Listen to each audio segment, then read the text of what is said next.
have come here to chew bubblegum and kick ass. And I'm all out of bubblegum. I knew you were going to pick that one. You couldn't have picked any other one. I love that line so much. So good. And his delivery of it when he comes into the back, I am here. And he's got that shotgun just in plain view of everybody. It's like, And apparently it was ad-libbed. really? Yeah. Well, he's a pro wrestler. They're good at that stuff. All right. Welcome to Screams and Streams, the podcast that looks at the best and worst horror movies as rated on Rotten Tomatoes from 1970 onwards. I'm your host, Chad, and with me are my co-hosts, Sam? And Mike.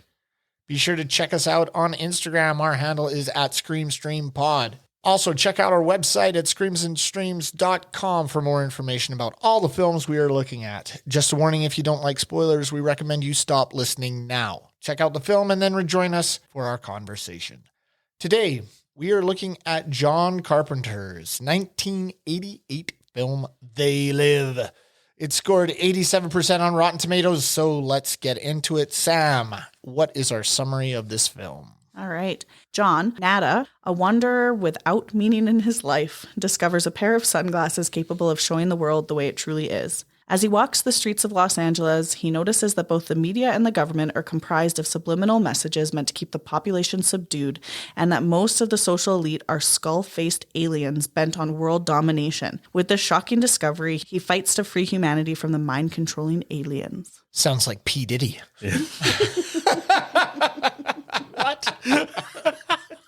Which part? What The article? skull. The skull-faced aliens, the subliminal messages, world domination. World domination. All the things. All of it. Check, check, and check. All right. Thank you for that, Sam. Moving on to our sinister sips. Mike, what are we drinking today? Today we are drinking the Colonial Cosmo from Eat Drink Films. So they designed this for this movie. Really? Yeah. Oh, nice. Okay. Cheers. Cheers, everybody. I like it. It's interesting. Yeah. I don't mind it. Like, I think it's more of a summer drink. Like, Yeah. if this was on a really hot day, but it's got a. If you're wondering what that weird flavor is, it's apple cider vinegar. Apple cider vinegar. I think that's what's. It's putting me off a little bit from it. But I think Yeah. that's what's getting me. Is I'm not. yeah, I don't. I'm not sure what I think of it. Actually, like, I don't mind it, but yeah. it's not. I really like this. Like, And you cut down the vinegar as well. I you did said. cut down the vinegar. Thank God. Yeah, because I if don't know there's if any I. more. Yeah. I could smell it when he was making the syrup of it. Yeah, because you have to do 1 part cranberry juice, 1 part apple cider vinegar, and 2 parts sugar to make a syrup. So that's what sweetened it up a bit. And so it's that. It's supposed to be corn whiskey, but I used rye whiskey and lime juice and Cointreau. Yeah. Yeah, or triple sec is what I used. But yeah, no, I would go That's back good. to this. It's okay. Thanks, Mike. Yep, thank you. All right. Not a winner. It's not bad. I just don't know if I did. It seems like a lot of effort for the drink itself, like to make the syrup. Yeah, I've never had to make a syrup before, so I was like, yeah, I'll give it a shot. Okay. So. Cool. Well, thanks.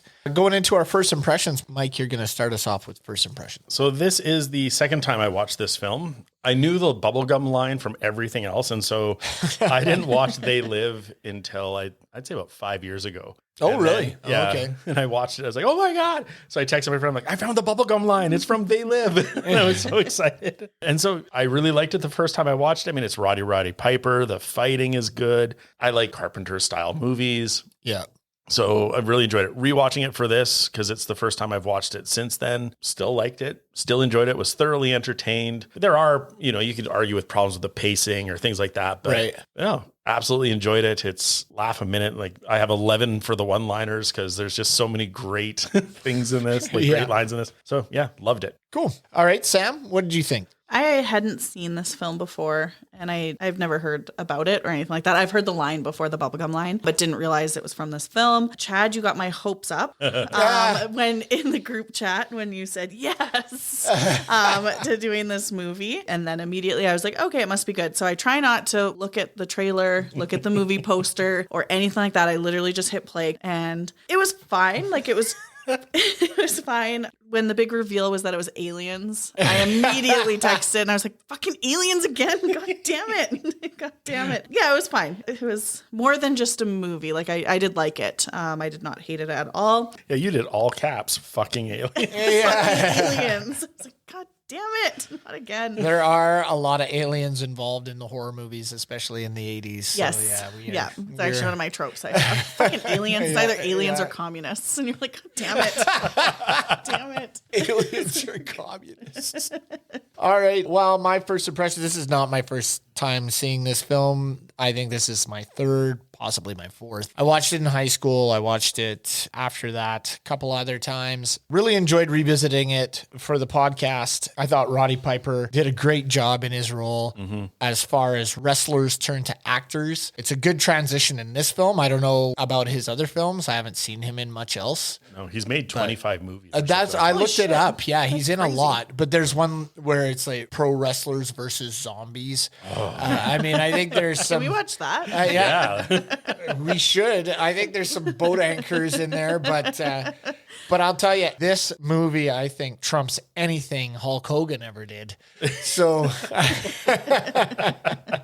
I just thought it was really good. I liked it. I thought he was really funny. Fight scene is epic. Yeah, just really, really enjoy this film. Cult classic. I was watching it and my wife came down and she goes, "What are you watching?" "Oh, we're doing They Live because we couldn't do Dead Ringers because it was not considered a horror film." So she said, "What's that? I've never even heard of it." And I said, "Oh, it's a movie. It stars Roddy Piper and he finds these aliens." And she goes, "Ugh, gross." And then she walked out.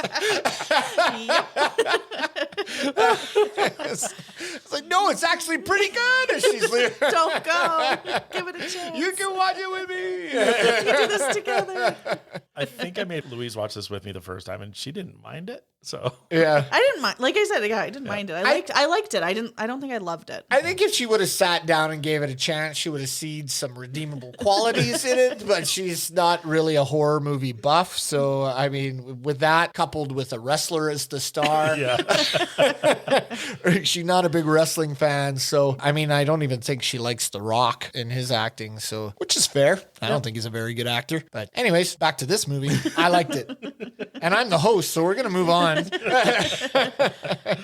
We're going to get into our next one, Tropes, Hall of Shame. Sam, what are a couple of your tropes you found in this film? The first one was the blind person who sees everything or knows everything. Oh, yeah. Yeah, we see it all the time. Another one was homeless people playing the harmonica. Like no one else plays the fucking harmonica except homeless people. Homeless people are people in prison. Yes. Yeah, and it's always the blues. Always. And it's always Can you sad. play anything else on the harmonica? Yeah, you can. You can play rock. You can play country. You can do some harmonica stuff. Yeah, it's never in a movie. It's always. But primarily homeless it's the blues. people. Yeah, I know. They're down on their luck, and it's a sad, sad song. Oh, hum. Oh. Yeah, they're always sitting around the dark with a garbage fire going on. That was one of my other tropes. Oh, sorry. No, that's okay.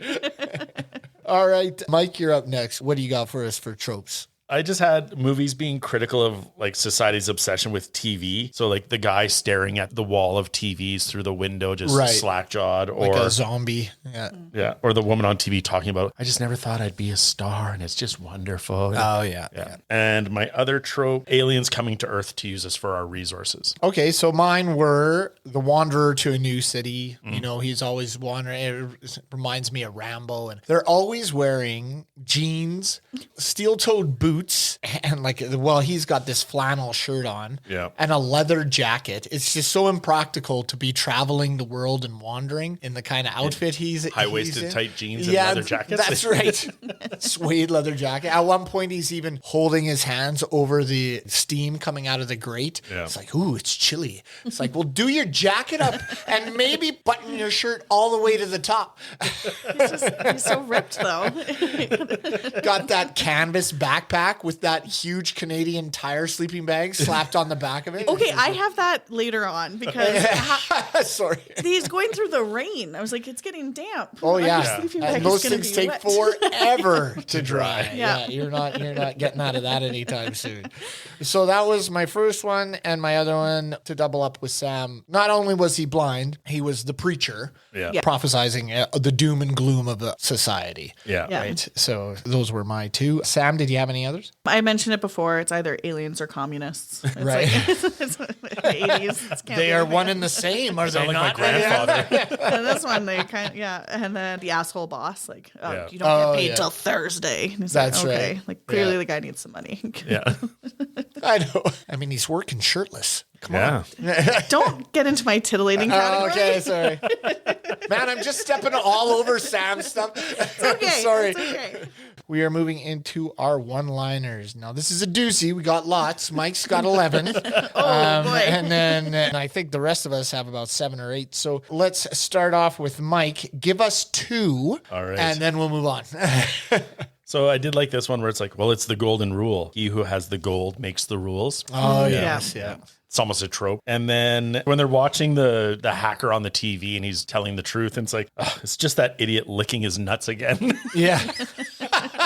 I had a couple. There's one where there's no sleeping on this site, so park your ass somewhere else tonight. The asshole boss yelling and screaming. Even though Piper's given no evidence that he's even trying to camp out there. He's Yeah, I know. He's just cleaning up to leave, and he's like, doing a good job. You can't sleep here. Oh, Yeah. no, let's talk about that job, unless this is in someone's category later. He's got a pile of dirt, and if you watch him, he's shoveling forward at one point, and then the next scene, he's pulling He's the dirt pulling back. it all back. Yeah.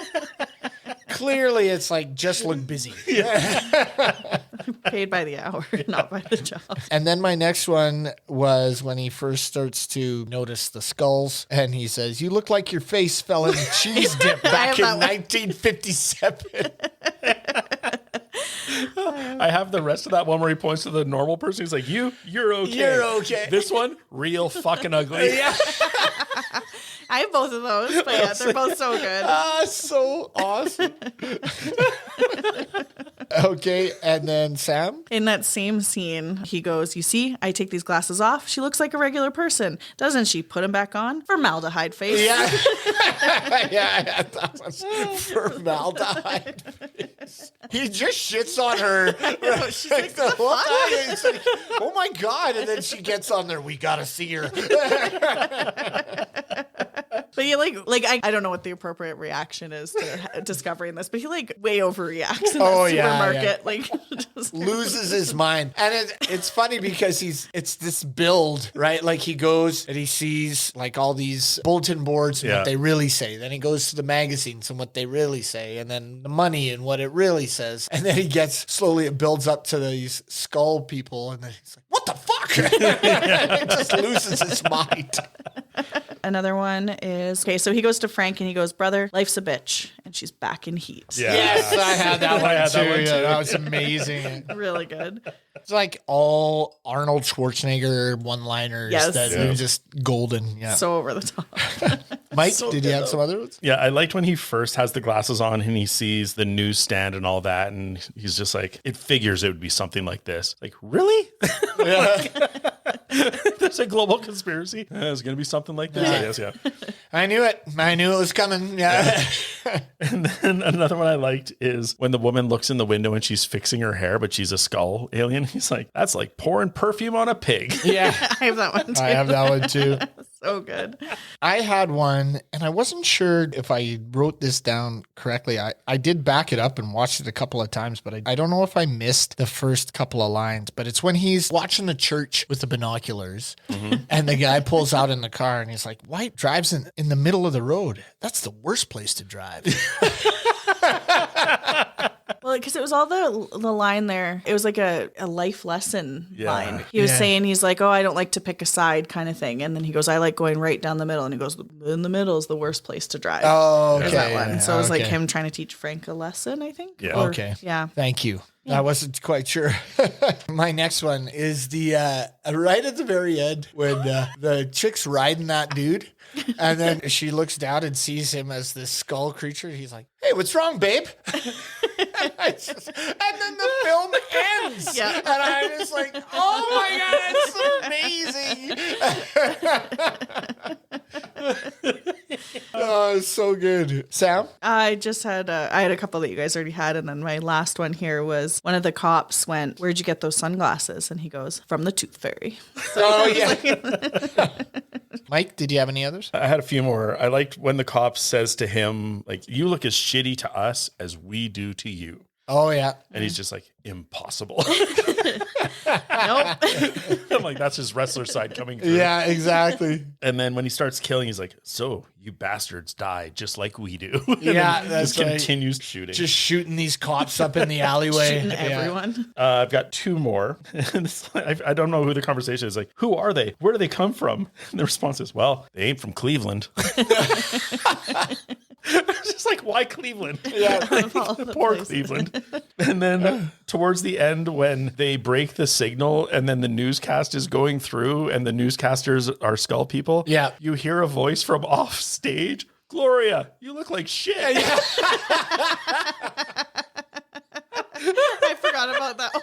I did too. I totally forgot. It's kind of a throwaway line, right? Like it's the scene where they have the reveal, so you're focused on that, and it's just like this. Hey! So after our one-liners, you look like shit. So what doesn't hold up? My first one that I have is the surveillance droid. Oh, yeah. Yeah. That comes around. The effects on that are pretty dated. Yeah. So it comes around, it's got that little wand that comes out to look at him, and then he shoots it, and the explosion is just kind of silly. Yeah. So that was my first one. And then, yeah, I had the backpack. It's not a good travel backpack. Not very practical. Nor do you really want to walk around in steel-toed boots. Like God. that's hard. Anyways, those are my first two. Sam, what did you have? I also had the robot drone, like surveillance drone. Okay. I said it was laughably bad. Yeah. And I said the shooting explosion that follows, LOL. Yeah, I know. It's pretty sad. And then my second one was using flares like grenades. A cop goes and he like ducks Oh, behind yeah. and he's like, I was like, it's a flare. Like, Yes. and he's like, Oh, no, you provided light for me to see. and then he like goes behind and ducks behind. I was like, it's not a grenade. It's just lit. It's fine. Better training. Yeah. Better trading. Mike, did you have some? I did. And this one, maybe I'm getting too political, but the American dream just doesn't hold up, right? Oh, Like yeah. Frank is like, no, I'm just here to make some money and get on in life. Everyone is just trying to make money. And it's like, it's not that easy, is it? So, Yeah. yeah. And then my other doesn't hold up is this one just irritated me. The way they put their contacts in, right? So at the end, when they transfer from sunglasses to contacts, that's a hell of a jump in technology. Yeah. But they all just like hold the case right to their eyes and just somehow like force it in. I'm like, no. Yeah. I also have that. So that's in my hiding in the shadows. Oh, okay. Because I was like actually like learning how to put in, like I remember being at the optometrist and you had to put them in 5 times and take them out. Like these people aren't washing their hands. First of all, that's so unsanitary. and then they're going and that's exactly how they're putting them in. They're just bringing it up to their eye and like shoving it in. And I me so imagine much. in the 80s they were like thick. Like they're not the Oh, like yeah, they're not they're the not- like nice yeah. ones. Yeah, so I thought that was kind of funny. So I have a couple more. The one was the police. They don't move like they know what they're doing. No. Need better training. Yeah. The SWAT attack on the tent city there is just those people with they shields. run into the shield and they're like, oh, can't go that way. And then they just back away. I was like, the guy barely hits them with the shield. And the way they walk in is so stiff. And Yeah. the way they hold their guns and the way they move, it's just horrible. But it's so funny too because like that's not how like a SWAT team they would come out of like a truck. They would Yes. have to run after the police cars. Those guys were always sprinting. They're the best cardio I've ever seen. They were sprinting out to the Just vehicles. going hard when the he's whole hiding time. in the chick's car or whatever. They're sprinting by that way. Like On the always running. The poor guys. I hope this isn't on somebody else, but it is on the police being ineffectual. But when they do the raid at the shelter later, whatever it is, like Right, yeah. the contact raid, Yeah. and they bomb in the side of the building, and everyone just runs out the front door and gets away for the most part. Yeah. They don't surround it. Or, Well, the ones that didn't get shot up in the building, Yeah. yeah. Yeah. But, But they they- run out front, and then it's like, let's go this way, let's go this way. Yeah. Nobody thought like maybe you should station someone at the door. Yeah. and that was crazy too because they like started by just exploding shit. Like Yeah. And then I just had one more, Holly Thompson's eyeshadow. That is the The woman that works for she cable. works 54. at the cable network. Yeah. Just it's very 80s. Very. right? It's just painted on. Her makeup reminded me of Mimi from the Drew Carey show.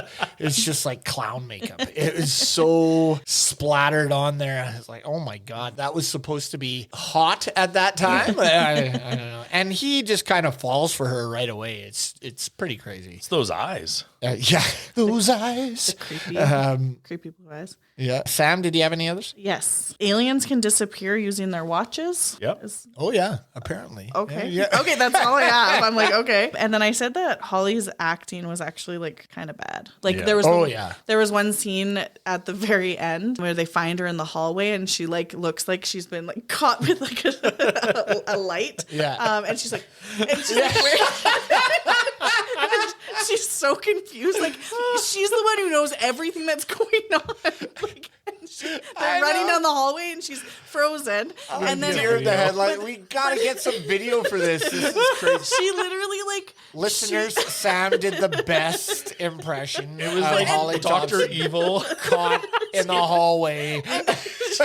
But like she knows more than everyone else, so she knows exactly what's happening. But yet she looks so confused. She's playing both sides, and then she's just like, "Oh, what's going on?" Surprise! I also said this to double up on that set. Holly Thompson is boring as fuck till she tosses John out the window. Oh. Yeah.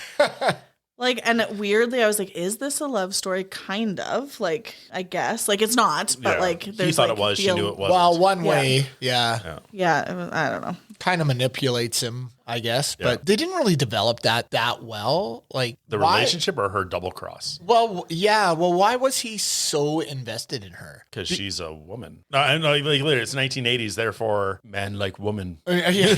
I guess he like captures her, and then she threw him out a window. Yeah. And then he just all of a sudden, where's Holly? We gotta get Holly. Like she showed up at the meeting. So then that's she my must next be one. good. Yeah. My okay, next go one ahead, Sam. Is I just don't really understand. Like Holly's there at the resistance meeting, which is like odd. Doesn't interact with anyone there. Is just kind of like lingering in the back. Yeah. So if she knew about this resistant movement, why was she like acting crazy when John told her the story about the aliens at her house? Like, was that all acting then? I think so. And like, why she didn't look through the sunglasses? She didn't seem to understand that they were on the same side. Like, I don't know. I was really confused about mostly just why she was at that meeting. Well, and it just made me question it. I didn't understand how she found out about the meeting because there is the scene after he's gone out the window and there's the broken glass on the ground with the sunglasses, and they show the sunglasses and they show Holly looking at them. And then the next time we see her is at the resistance meeting. So there's a whole exposition that's missed where it's like she must have put them on, must have seen the truth, must have found someone connected in the underground, must have built the trust up enough to get the invitation to the secret resistance meeting. That's the whole thing. I don't know. And then stand by the wall, they're blowing up. Yeah.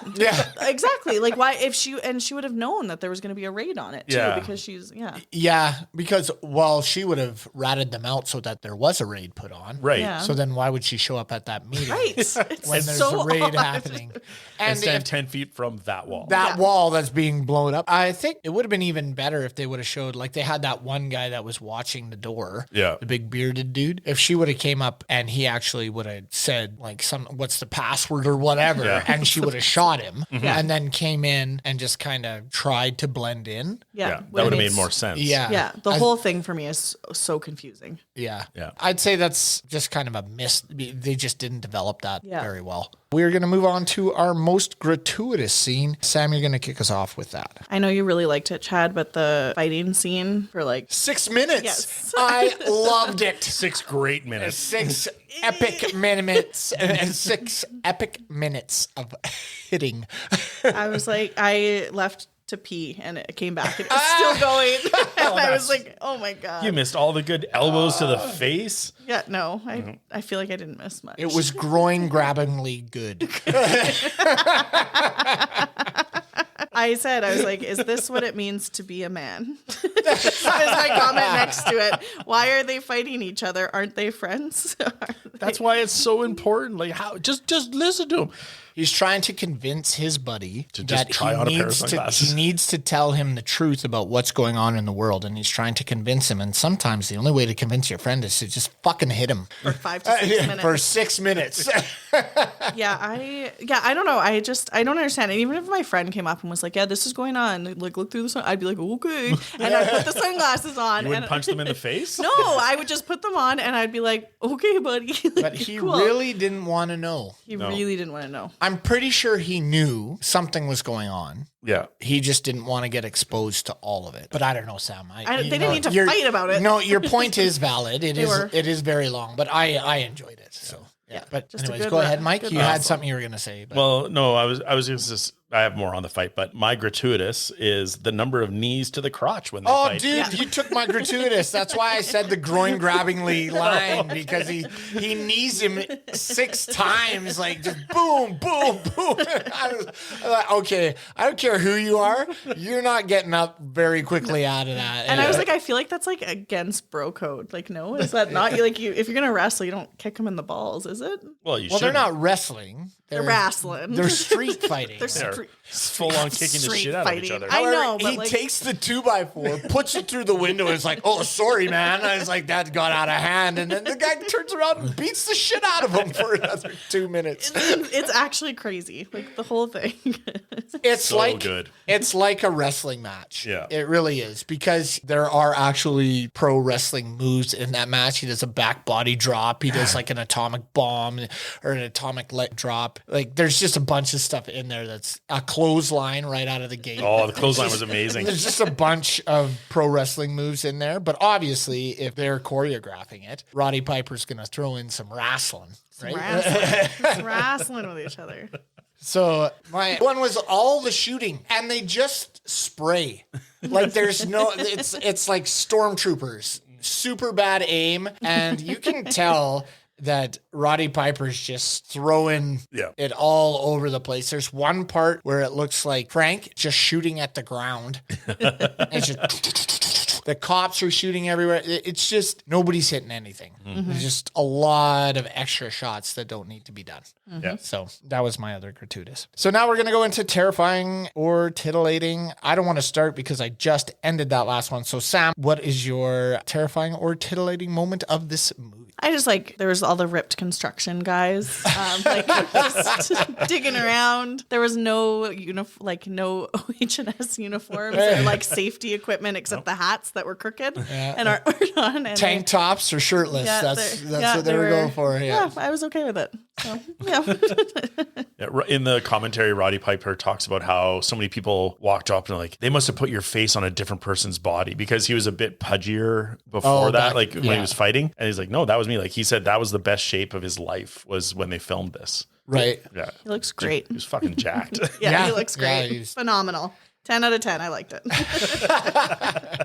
Well, mine was the porn at the end. Oh. The sex scene where he's like, hey, babe, what's up? And then it ends. Anytime you got a naked girl, it's all good. Well, it's a 1980s horror film. It's like, we haven't had any nudity yet. Yeah, it's like, added the last 5 throw seconds. that one in there. It's like, oh, there you go. There you go.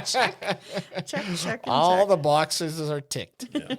All right. So now we're going to move into Stood the Test of Time. Mike, you're going to kick us off with this one. What stood the test of time for you in this film? It didn't stand the test of time because it was so great, but it's one of the concepts that just continues. It's the idea of they, right? They control us, their factories, their fancy cars. Right. Yeah. They're listening. Who are they? Yeah. They're watching, blah, blah, blah. Yeah. And then the other one was just, I just wrote it as all that for sunglasses, ? But it's the scene where there's been this huge raid and he goes into the church and he finds the box. What have they been doing? Sunglasses? It's such a great beat of what? It was almost his what the fuck moment. Yeah. Just so confused. Sam, what did you have? It's similar to you, Mike, with the they. I think just the entire message of the film, the anti-consumerism and power and those types of things. I think this movie kind of stands the test of time because it can be applied to any government. Right. Okay? Yeah. Any type of businesses, no matter left or right side of the spectrum, there's always going to be that type of mentality. So I think it lasts and can be applied to any. And then I actually I liked how well Frank acted his part part. I thought he did a good job in that. Yeah, Keith David was amazing. Yes. Yeah, thank you, he Keith was. David. Yeah, he did really well in it. So those are my first two. He's been in a lot of things. Yeah. Yeah. And he's usually pretty solid. Yeah. Yeah. And Carpenter just talked about like he loved working with him on The Thing. So he was trying to find another project for him. Yeah, I remember he was reading on that. there, Yeah. I had, and I know, Sam, you didn't like it, but I had the fight scene. Stood the test of time for me. Stood the test of time for me too. But also the bruise makeup right afterwards. Yeah. The swollen faces in there.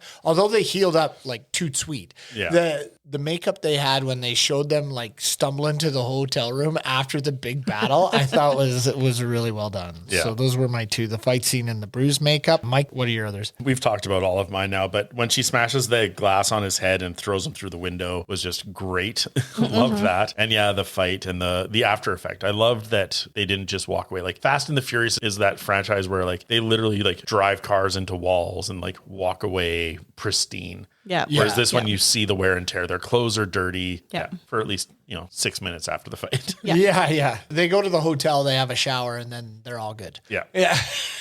Sam, did you have any others? I just had that I liked the overall, like I know the shooting you said wasn't great, but there was a lot of action. Like there was a lot of shooting, a lot of death. So I thought that was really good as well. So that was kind of my last one. My next one to just piggyback on that is the bank shootout. Yeah. Yeah. So he gets a couple of them in the face. Yes. There when So good. when he shoots him, and the whole back splash that happens after that. When they do hit something, it's it's really well done.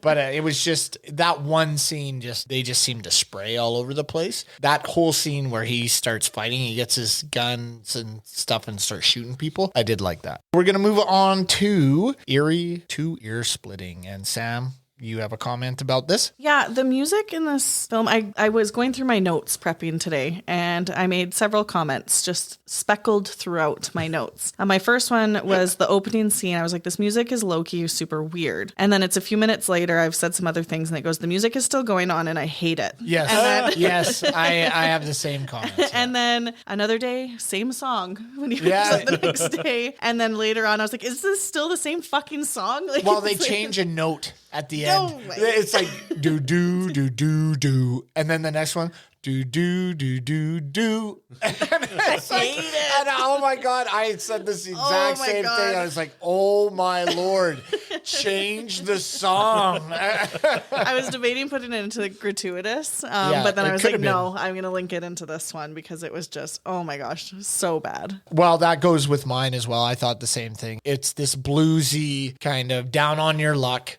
type song, but it just goes on forever. Days. Literal And they days. use it over and over and over. Whenever they put music in, they just use that same song. Yeah. And there are slight variations, but it's not different enough to really make you think, oh, this is a different tune. It's just like they're just sad and they're using the same thing. So yeah, I agree with you, Sam. That was my note on Eerie. Mike, what did you have? To be honest, it's weird. I was going through my notes. I'm like, oh my God, I made no comment on the music. And then when I was pulling the clip for the bubblegum line, I watched the 3 seconds before when he walked in the bank, and it was the do, do, do, do, do. Yeah. And I was like, great music. But it's because I didn't notice the music the entire time I watched the movie. So Really? Was the volume off? Like, Yeah. I watched How it- did you not? It was. I watched all it 5.1. And for the first 7 minutes of the film, Yeah. there's no talking, and he's just walking, and it's On the that train same thing. Do Yeah. do do do do. Yep. Do do. Oh, the entire time. And that's the thing that annoyed me is it didn't change. Maybe one note changed, but it didn't change enough. He's about to go shoot up a bank, and it's do do do, and it's the same as when he was roaming through the fucking train yard. Yeah, yeah. I'm like, come on. Yeah, see, because I wasn't tainted by overexposure by that point, but I was just like, I liked the idea that it's just because he accelerates so fast. Yes. Oh, yeah, he's in the he's 0 to supermarket, 100, holy yeah. shit. Oh, I got a cop's gun. Go kill some motherfuckers. Yeah. And it's just this typical day going to the bank and I have come to just kick ass. chew bubble gum and kick ass. The ball out of all. God. So for those 3 seconds, great, but that's all I had. All right, our next one is our what the fuck moment. My what the fuck moment is at 1 hour and 16 minutes when they're in the underground lair. The guys are using the Ghostbusters PKE meter to talk to people. Oh. I had that in my Catch research. It's the thing that springs up. It's, Yeah. and he's just like, oh, yay, we won the war. And then I was like, why is he talking to the Ghostbusters thing? So that's my what the fuck. Mike, what did you have?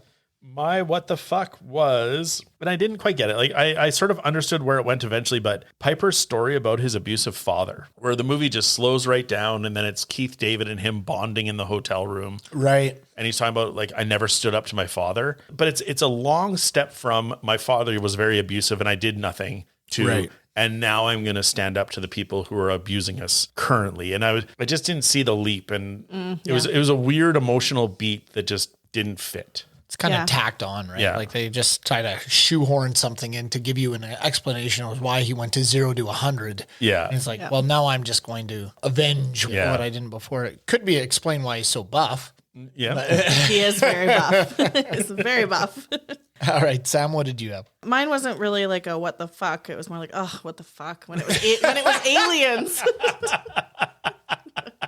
That was what kind of mine. It was When like, they were being Star Trek teleported all over the place. God, I was like, come on. Shot out like discs. Oh, they can go to Mulder. It's like fucking disc golf. They're just zinging them across the world there. I was like, really? Like, oh, what the fuck?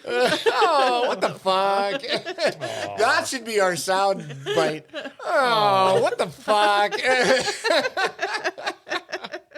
Amazing. All right. Back it up moments. Mike, you're the only one that has one. So let's hear. Back it up. My first one was the convenience store to the bank when he first discovers and he's got all those great lines. Oh, with the yeah. Real fucking ugly, perfume on a pig, and then going into the bank. Yeah. Yeah, I could watch that over and over again. And then my other back it up is the alley fight. It was like, I know Sammy didn't like it, but holy shit. God, Like, we're talking about it again. yeah. And also like in the commentary, they talk about like they were doing contact. Like it wasn't pulled punches. Yeah, I read that too. Yeah, they were actually hitting each other. Yeah. So they set up multiple cameras and just let them go. And it's a long fight. They used all the footage except for the mistakes, is what Carpenter said. So. And I also read that they practiced it for 3 days in Carpenter's backyard. Yeah. That's what I read. So can you imagine being That's the a neighbor and be little like, oh, they're doing it again. They're just wrestling All right, outside. one more time. Here we go. That takes the mystique away. Wrestling. Yeah, but I heard that all of the shots were real except for the face shots and the groin shots. Those were Well, I would hope not. fully- yeah. Those are growing shots. One of those balls exploded if you would have hit them.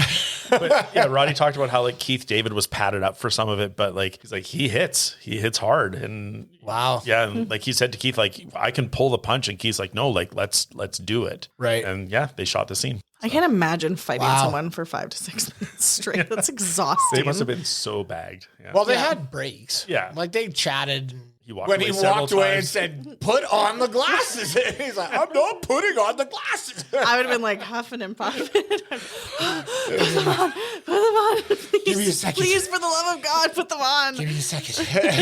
That's what I loved in John Wick 3 or 4, where they have the massive fight and they're all just like holding up a finger, like, hold on. Like, and they all just take a minute to breathe. I'm Yeah. like, finally, an action movie that shows exhaustion. yeah. Well, I think at that point, John Wick has been fighting for 3 days. Just a minute to Let breathe. alone 6 minutes, 3 days. He's like, I need a second. All right. So that's it for our back it up. Now we're going to go into hiding in the shadows. Sam, what do you have for your hiding in the shadows? My first one was one we already talked about the contact lenses. There's no way. And then my second one was just a comment when he first arrives into LA, he goes to the job. Yep. Where they're finding the job. And the lady who helps him, I was like, okay, it sounds like a smoker, but she also sounds like the receptionist in Monsters, Inc. that we talked about before. Like 1000%, and kind of looks the part as well. Also the same one in Beetlejuice. Yeah. In the undead area where she has the open throat and she's the one that tells the two about how they're supposed to live as the undead. Yeah. That's exactly what my Now you're gonna go over here. It's like, Jesus Christ. I know. I laughed out loud. This when she started person's talking. trying to help you. We got nothing for you. And God. I also like that scene because he's like, well, I have this many years of experience. And then she's like, we got nothing. Yeah. I've got my own tools. I've got years of experience. I'm clean cut. Yeah. I'm jacked. Nothing for you. No, It's bye. like, you're the hardest person to employ. 0 traits. And then as soon as he goes to Tent City there, the one guy's like, well, if you got tools and you know how to use them, we could use you. Yep. Go fix the shower. Let's go to Mike. What are your hiding in the shadows? My first one was just, I liked some of the messages when he puts on the glasses and he sees the billboards. And it was like, work 8, play 8, sleep 8. Oh, yeah. And I was like, I actually wouldn't mind that schedule. That sounds perfectly reasonable. I would love Like, that okay. rotation in my days. Like some days I'm up too late. Some days I don't sleep enough. Some days. Yeah. Perfect. Yeah. And then I like doubt humanity, consume, no independent thought. And then, I mean, the obvious one was on the money. Yeah. This is your God. Yeah, Yeah. I had that too. Yeah. But I also like the marry and reproduce. Yeah, me too. And Those are your jobs. Yeah. I had that. I was like, I think there's some religious undertones Yeah. here. Did you have any others, Mike? Well, I did have the one that's like Piper is brutally obvious at the newsstand. Yeah. When he's just staring at the guy. He's like, what? Yeah. What are you looking at? What are you? It's like clearly something's up. Yeah. He didn't report it into his watch, Yeah. though. That can also we make have him someone who can see. Yeah. I had one that I was just more confused. He abducts Holly Thompson, takes her to like her apartment, proceeds to lay down and then almost fall asleep. And she's not going to do anything to him. And he's like, don't fucking try it. It's like, okay, well, maybe don't go to sleep. Yeah. Yeah. Maybe that's a With poor choice. with a woman that you have kidnapped. Yeah.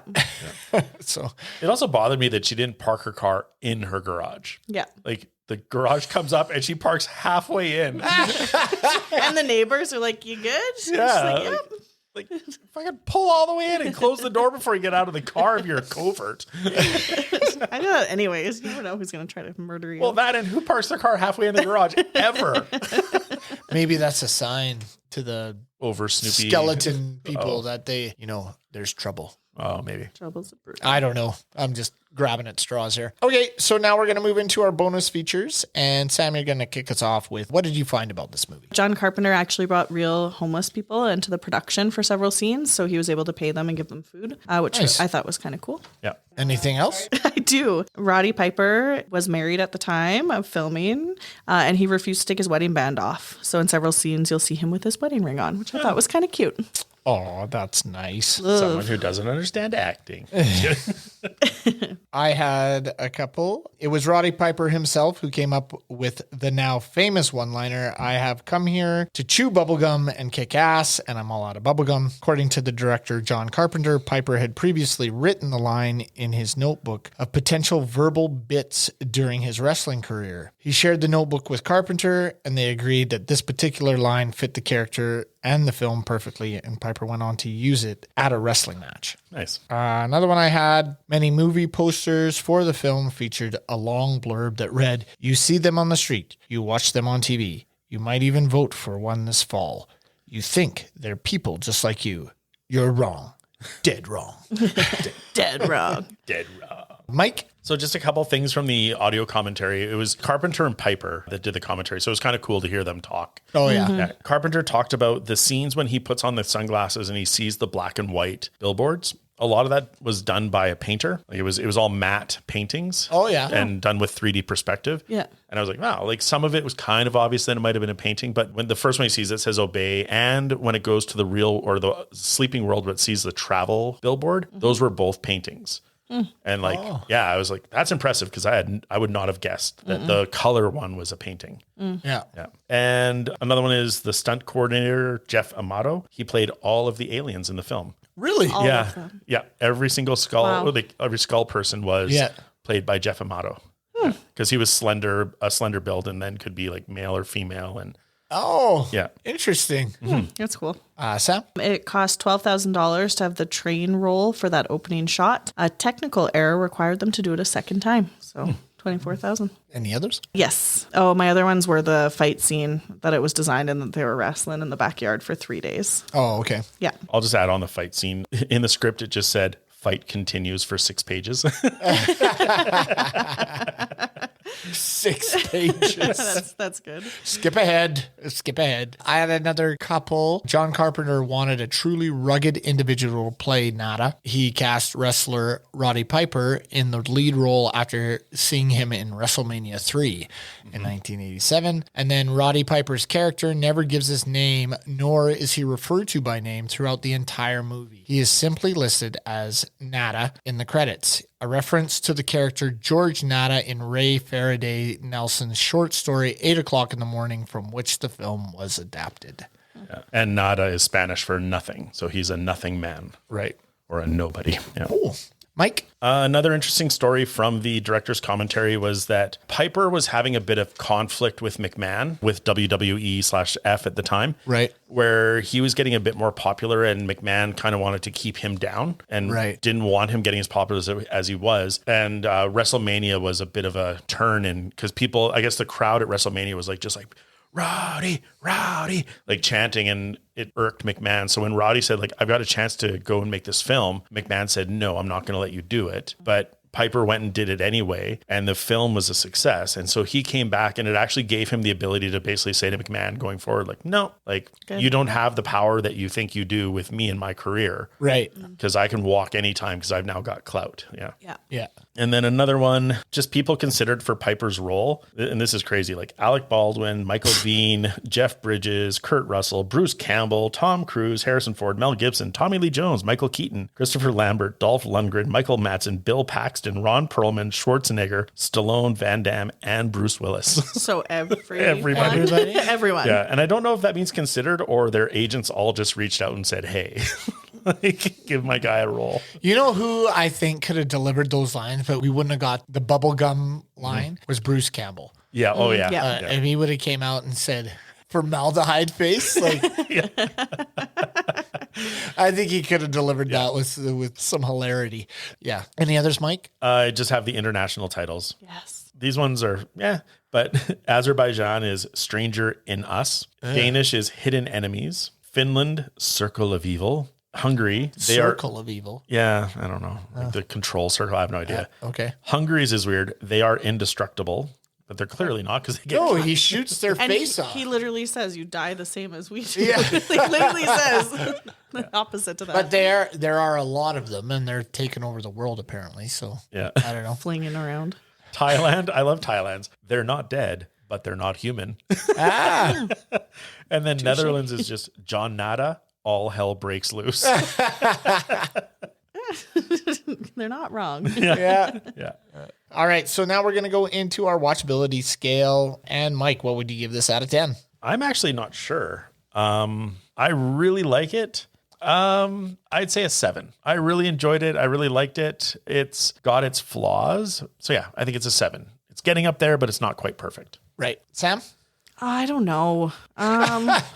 There are redeemable things about the film. It wouldn't be my first one to recommend to people, though. I liked the theme overall. I didn't love it. I'm gonna give it a 5. And I know it's gonna go against it was fine. It was fine. It was good. I liked it. I just didn't love it. Okay. Well, I'm gonna give it a 7. The pacing of it's a little slow at the beginning. Once it gets going, I enjoy it. Again, I love the fight scene. I love the shooting. It does get crazy at some points, but overall, I really enjoy it, and I think you should check it out. If nothing else, watch it with some buddies and laugh while the craziness ensues. But yeah, I've liked this film for a long time.